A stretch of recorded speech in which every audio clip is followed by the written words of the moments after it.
This is a part of solving the quadratic equation by extracting the square root. So I have here 3 times the quantity of 4x minus 1 raised to the power of 2 minus 1 is equals to 11. So kung titingnan natin, iba siya sa first natin na example.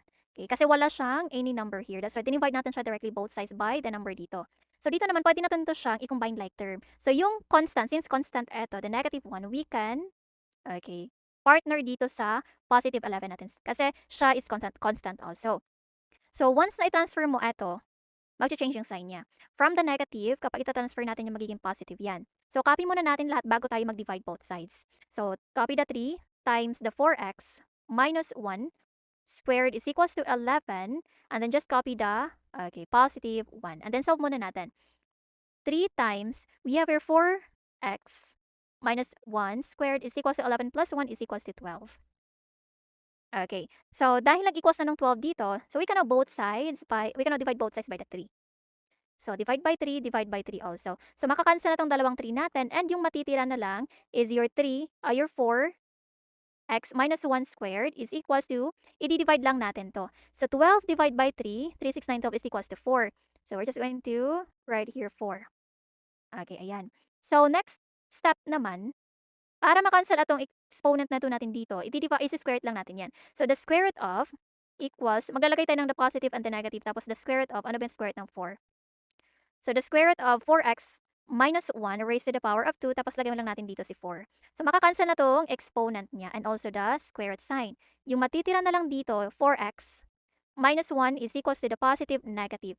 Kunin lang natin yung square root ng ating 4. So, the square root of your 4 is equals to 2. Okay, so that's it. Eto na yung gagamitin natin. Okay? So, we can use this para makuha yung positive and negative side niya. So, kunin lang natin yung positive tapos the negative dito.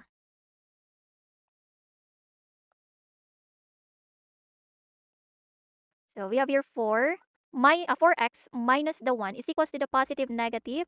We have here 2. So, first, ulat muna natin yung positive. So, 4x minus 1 is equals to positive 2. Sa kabila naman, negative. 4x minus 1 is equals to negative 2. So, ngayon naman, we can combine like terms. So, kagaya ng first step natin kanina, nag-combine like term tayo. So, the negative 1, transfer natin yun dito para ma-solve natin. The negative 1 also, transfer here. And, take note, kapag magta-transfer ka, mag-change talaga yung sign. So, from the negative 1, ita-transfer natin, magiging positive. So, copy 4x and then equals, mauna yung 2 kasi nauna siya dyan, followed by the plus 1. The same also dito, 4x na lang matitira, is equals nauna yung negative 2. And then, ita-transfer yung negative, magiging positive 1. So, ngayon naman, 4x is equals to 2 plus 1 is equals to 3. So, 4x is equals to, meron tayong negative tapos positive dito. Kapag different yung sign, ibig sabihin magma-minus tayo. So, 2 minus 1 is equals to 1. Okay, so meron tayong 1 dito. And ano ba yung magiging sign niya? Positive ba siya or negative? Titignan mo lang yung sign ng malaking number. So, yan yung magiging sign ng 1 natin. So, since mas malaki si 2 rather than kay 1 na merong negative sign, so yung magiging sagot mo din dito is negative. Okay, next. Para ma-x na yung matitira dito, yung 4, gagawin natin yung denominator ng 3. Yung 4, gagawin natin yung denominator ng ating negative 1. So, x na lang matitira is equals to 3 over the 4. X is equals to negative 1 over the 4. So, etong dalawa na yung x sub 1 mo, tsaka your x sub 2. So, x is equals to 3 over 4, tsaka x is equals to negative 1 over the 4. I want you to try to solve this. So, every 2 times the quantity of 3x minus 2 raised to the power of 2 minus 4 is equals to 14. Okay, so try to answer and just comment down below.